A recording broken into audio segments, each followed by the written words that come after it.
3 months ago, I thought my breakup with Jenna was just over. We'd go our separate ways, maybe block each other on Instagram, and that would be it. Instead, one night she decided to get even by telling anyone who'd listen that I had a small package. It was childish, it was false, but in the wrong circle, lies move faster than truth. What she didn't realize was that this little stunt would rip the lid off a secret she'd spent years hiding. And once I opened that door, there was no closing it. My name's Alex. I'm 31 and I live in Denver. I met Jenna 3 years ago at a mutual friend's barbecue. She had that kind of energy that made people turn their heads. Confident, loud, magnetic. I was quieter, more laid back. It worked at first. We were good together in the beginning. Or at least I thought so. But over time, I noticed something. Jenna didn't just enjoy attention. She depended on it. She'd make little digs at people in front of a crowd, not to be cruel exactly, but to get that laugh, that reaction. Even when it was me. Especially when it was me. Still, when we broke up in February, I figured that was the end. No screaming matches, no dramatic exit. Just two people agreeing it wasn't working. I thought we'd fade out of each other's lives. I was wrong. It started on a Friday night in March. I was home, halfway through a Netflix binge, when I got a text from Tyler, a guy I knew from our old friend group. Hey man, just a heads up, Jenna's been running her mouth at Mason's party tonight. I called him, thinking it was some petty joke. It wasn't. He told me she'd been telling people, loudly, repeatedly, that I was overcompensating because I had a small package. And she was getting laughs. I'm not 15. I know how immature that sounds. But the thing about a comment like that, it sticks. In the wrong setting, with the right smirk, it plants a seed. At first, I told myself to let it go. People would see through it. The truth would win. But within a week, I noticed a shift.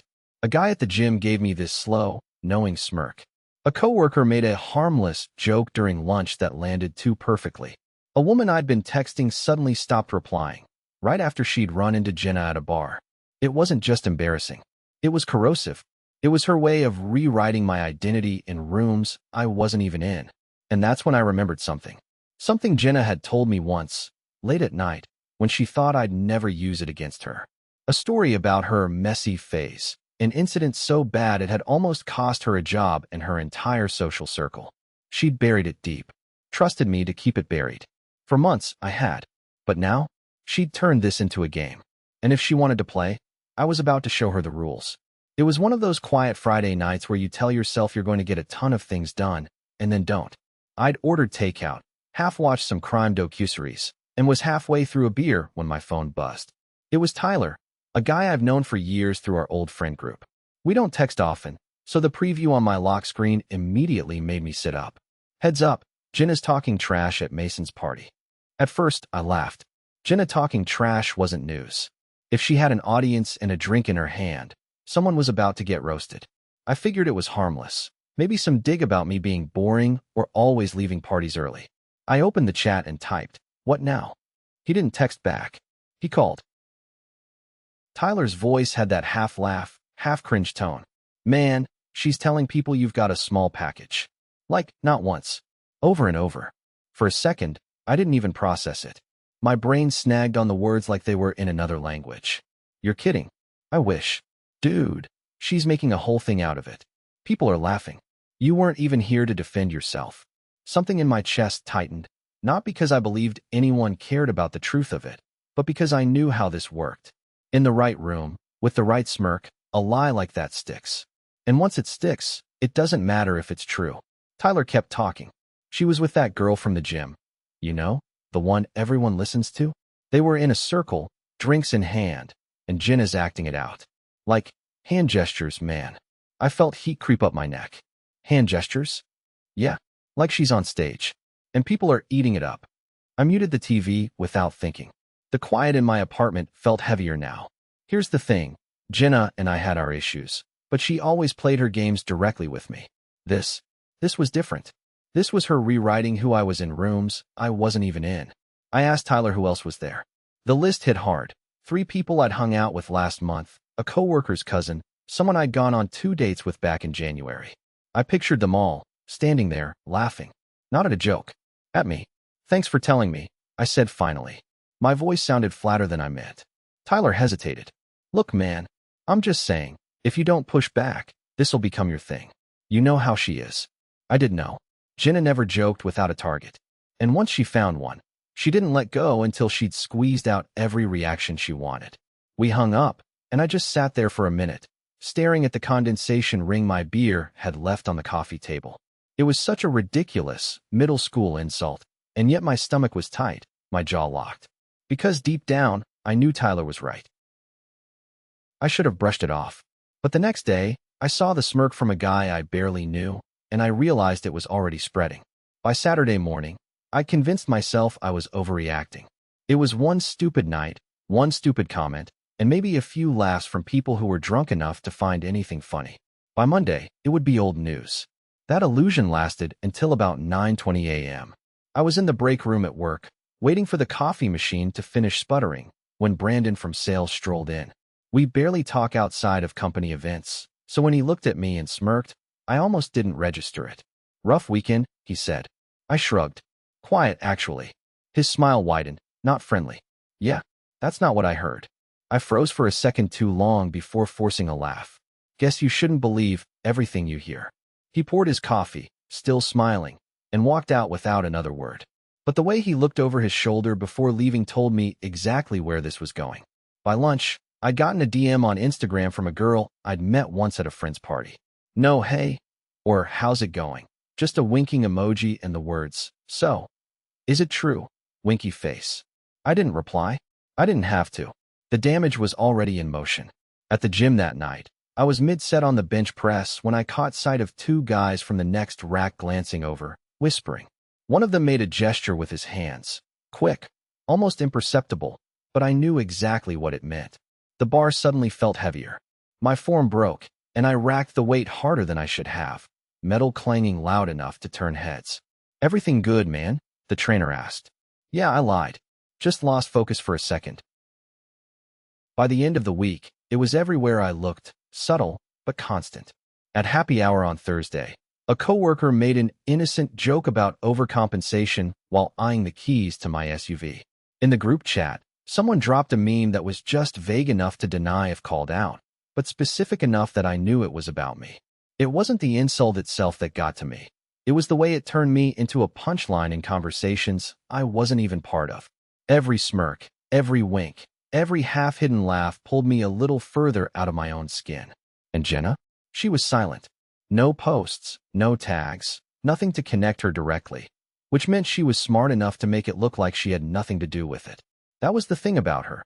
She knew exactly how to plant seeds and walk away before anyone saw her fingerprints. Friday night, I met up with Tyler for a beer, hoping to shake it off. Halfway through our second round, he leaned in. She's still talking, man. I heard from 2 people today. I didn't even bother asking what she'd said. Why? I asked instead. What's the endgame here? Tyler just shook his head.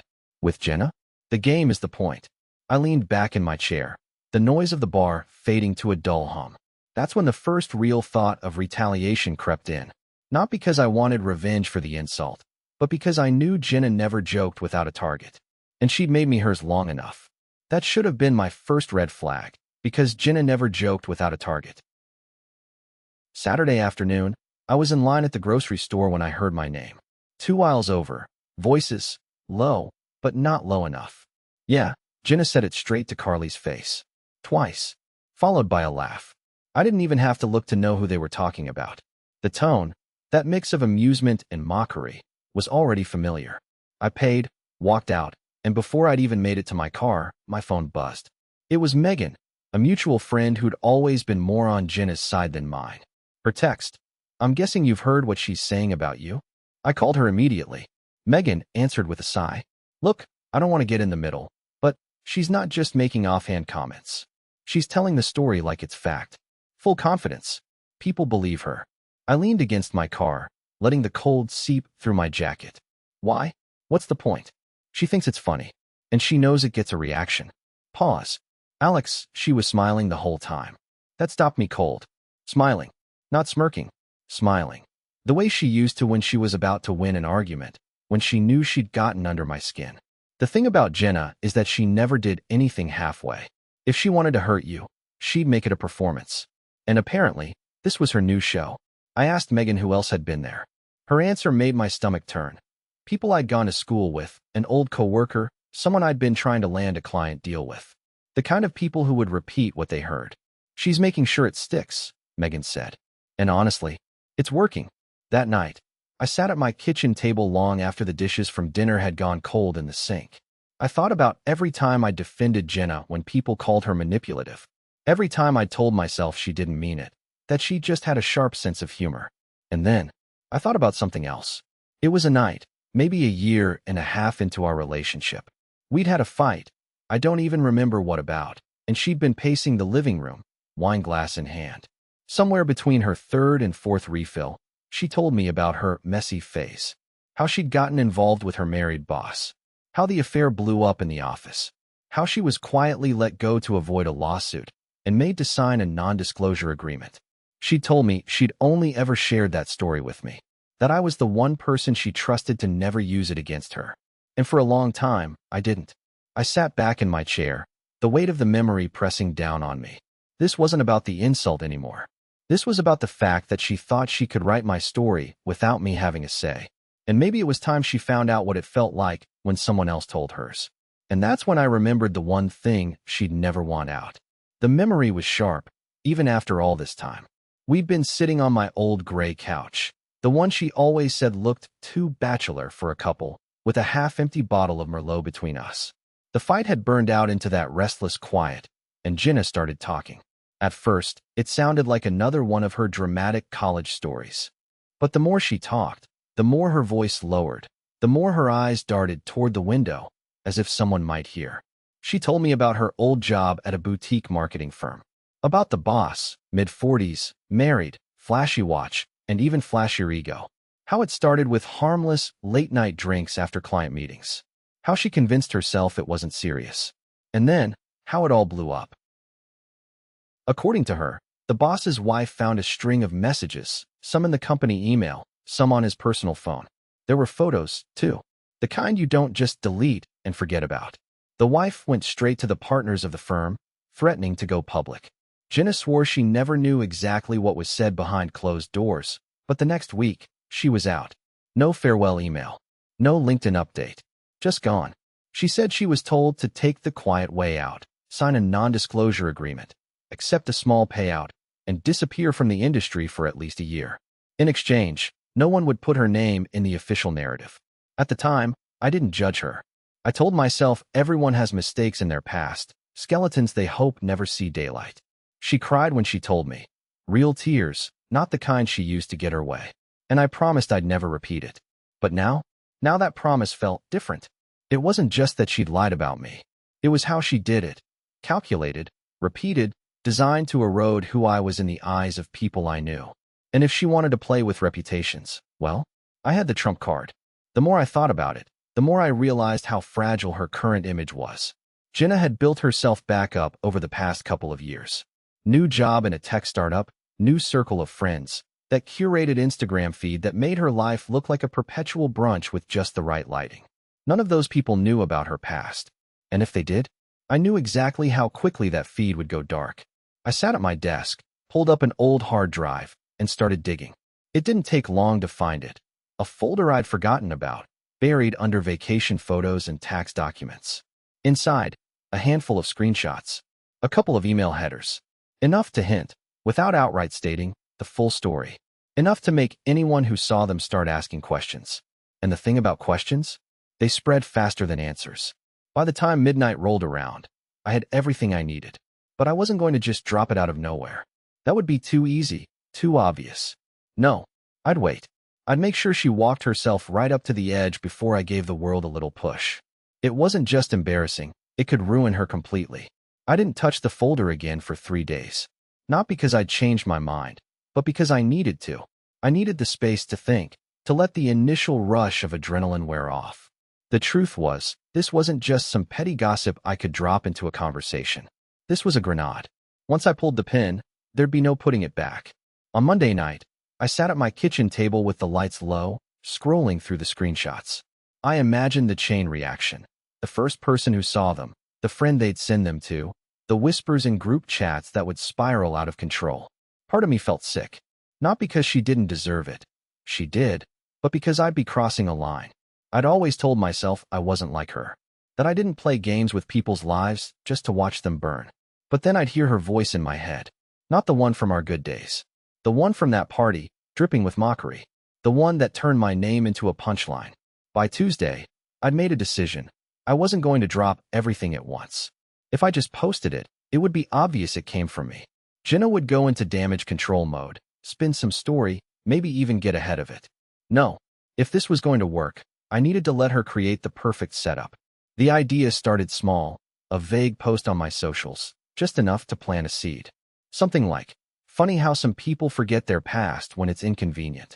No names, no details, just bait. And then wait. Jenna was predictable. She hated not knowing what people were saying about her. She'd poke, she'd prod, she'd try to find out. And the moment she took that step, she'd give me the leverage I needed to push her right over the edge. That night, I poured myself a drink and stared at the folder one last time before closing it. I wasn't ready to launch yet, but I was ready to move the first piece on the board. I drafted the post, kept it under 20 words, and hit publish. Within an hour, I had 3 DMs asking who I was talking about. I ignored them all. I didn't need to answer. The curiosity was the point. Around midnight, my phone buzzed. A message from Jenna. Hope you're not talking about me. Winky face.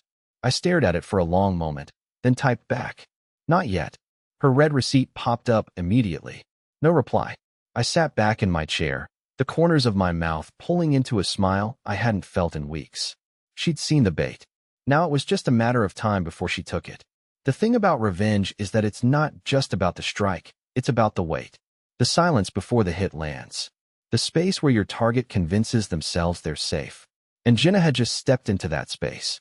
All I needed was the right moment, and she handed it to me. By Thursday, the silence from Jenna was getting loud. Too loud. She hadn't posted her usual brunch photos. No gym selfies. Not even a recycled throwback from last summer. For Jenna, that was the equivalent of going off the grid. I knew what that meant. She was digging. Friday night, I was at Tyler's place, half watching the game, when my phone buzzed. A notification from Instagram. Jenna had just liked a photo I'd posted over a year ago. Deep like. That was her way of saying, I'm here. I see you. 5 minutes later, a DM. So, are you going to tell me what that post was about? I stared at it for a beat before typing back. If you have to ask, maybe you already know. She replied almost instantly. Wow. Passive-aggressive much. I set the phone down without answering. Let her stew.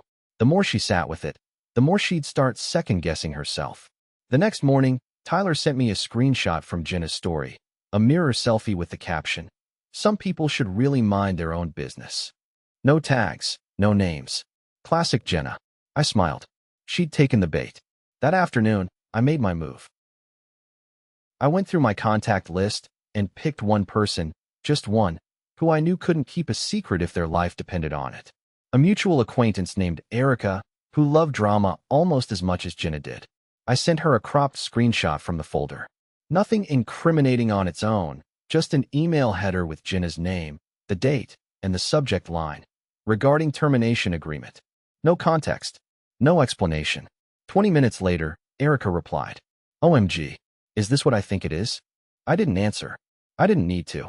By evening, I had 2 separate DMs from people asking vague, fishing questions about Jenna's old job. That night, I checked Jenna's Instagram. Still nothing new.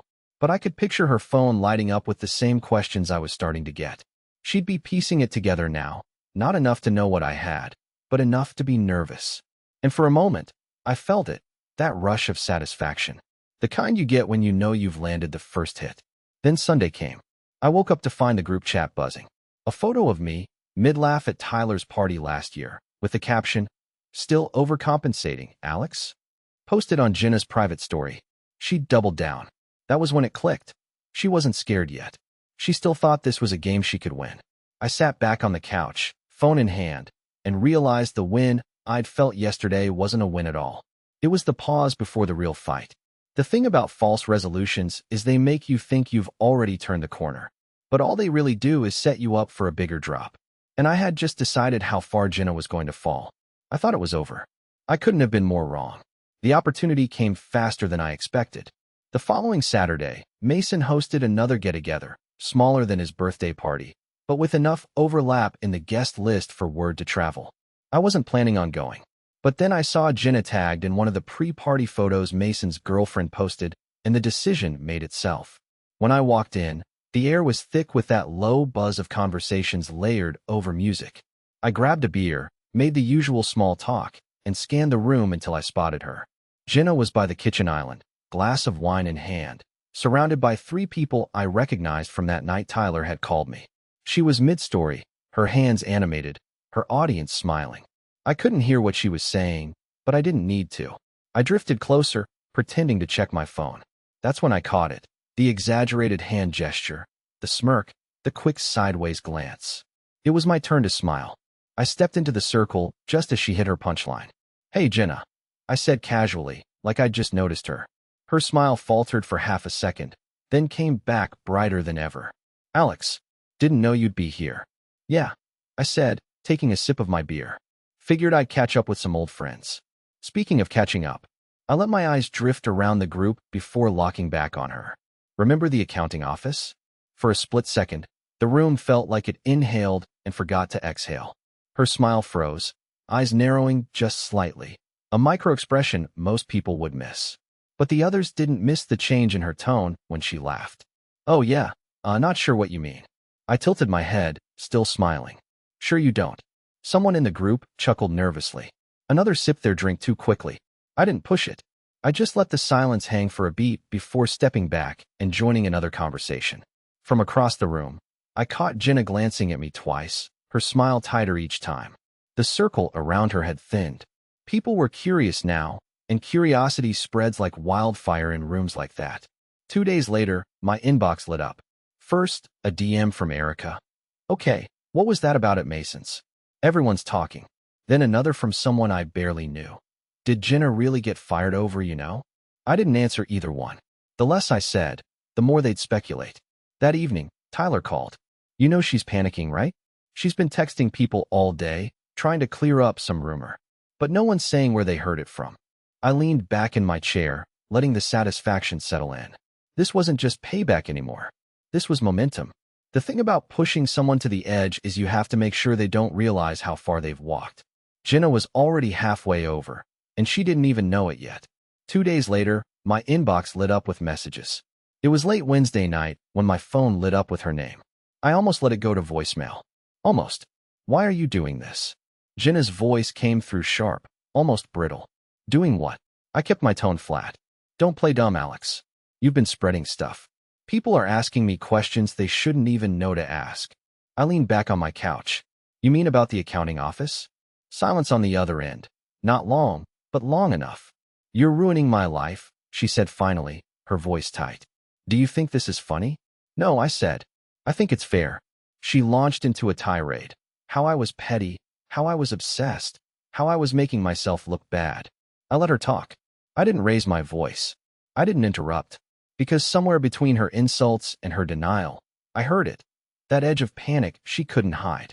"You need to stop," she finished, almost breathless.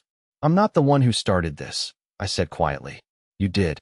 Her answer was a slammed call. For a moment, I just sat there, phone still in my hand, the apartment unnervingly quiet. A flicker of doubt crept in. Was I going too far? Was this turning into something I couldn't walk back? Jenna was a lot of things, but she wasn't stupid.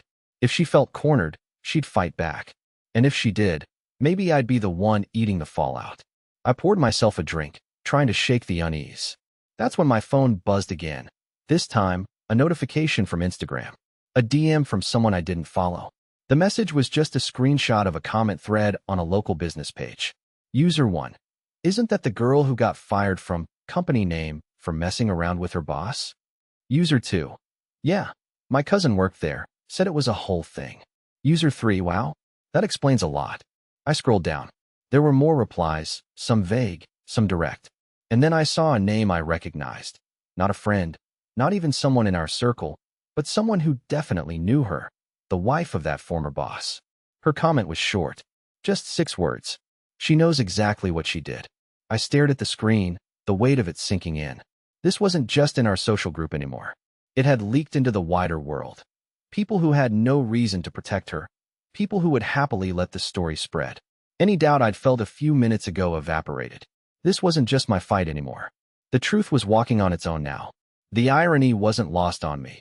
She'd tried to humiliate me with a lie, and in doing so, she'd resurrected the one truth she'd buried the deepest. And the people digging it up weren't doing it for me. They were doing it because it was worth talking about. And one of those comments came from someone she never wanted to hear from again. She asked to meet in person. The text came mid-afternoon. We need to talk. Tonight. Neutral place. I almost laughed at the neutral place part, but I agreed. We settled on a quiet cafe downtown, the kind of spot where people meet for first dates or to fire someone without an audience.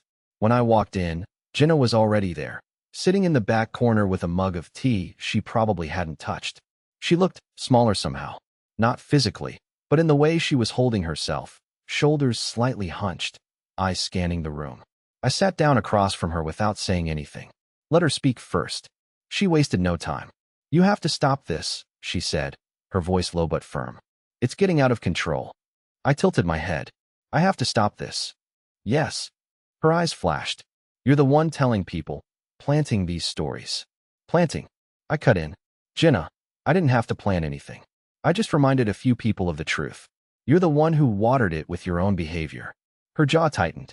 You think this makes you look good? That people will respect you for going after me like this? No, I said simply. I think they'll remember I didn't start it. You did. She leaned forward, her voice sharp now. It was a joke, Alex. An immature, harmless. Harmless. I kept my voice even. You called it harmless, but you knew exactly what you were doing. You wanted to humiliate me. You wanted people to laugh at me. And now you're upset because they're laughing at you. She looked away, out the window. For the first time since I sat down, she didn't have a comeback ready. You don't understand, she said finally. This could ruin my job. My friends. Then maybe, I said, leaning in slightly. You should have thought about the weight of someone's reputation before you tried to crush mine. Her eyes snapped back to mine. You could fix this. Just tell people it's not true. I almost smiled. Even if I wanted to, Jenna, it's not in my hands anymore. People are talking because there's something to talk about. And the ones spreading it, they're not doing it for me. They're doing it because they believe it. Her phone buzzed on the table. She glanced at the screen, and her face went pale. She flipped it over, but not before I saw the name, her current boss. Problem at work? I asked. She didn't answer. We sat there for another minute, the hum of the cafe around us suddenly feeling too loud. I could see the calculation in her eyes, the realization that she couldn't spin this, couldn't charm her way out. When she finally stood, she didn't look at me. You've made your point, she said quietly. I stayed seated, watching her walk out. As the door closed behind her, I felt, not triumphant exactly, but resolved. This wasn't about winning. It was about balance. About showing her that her actions had consequences, and that sometimes, those consequences come from the last person you expect to fight back. She thought she'd end my reputation. She ended her own. It didn't happen overnight. There was no single post or announcement where Jenna admitted defeat. But over the next few weeks, she started disappearing in small, noticeable ways. First went the Instagram stories. No more daily updates. No more perfectly staged brunch shots. Then her profile went private. A week later, it was gone altogether. Mutual friends told me she'd stopped showing up to the usual weekend gatherings. That she'd turned down a trip she'd been bragging about for months. Someone mentioned she'd even missed 2 days of work without explanation. One evening, I ran into Erica at the grocery store. She lowered her voice like we were conspiring. She's not doing well, she said. People at her job are talking. I think her boss knows.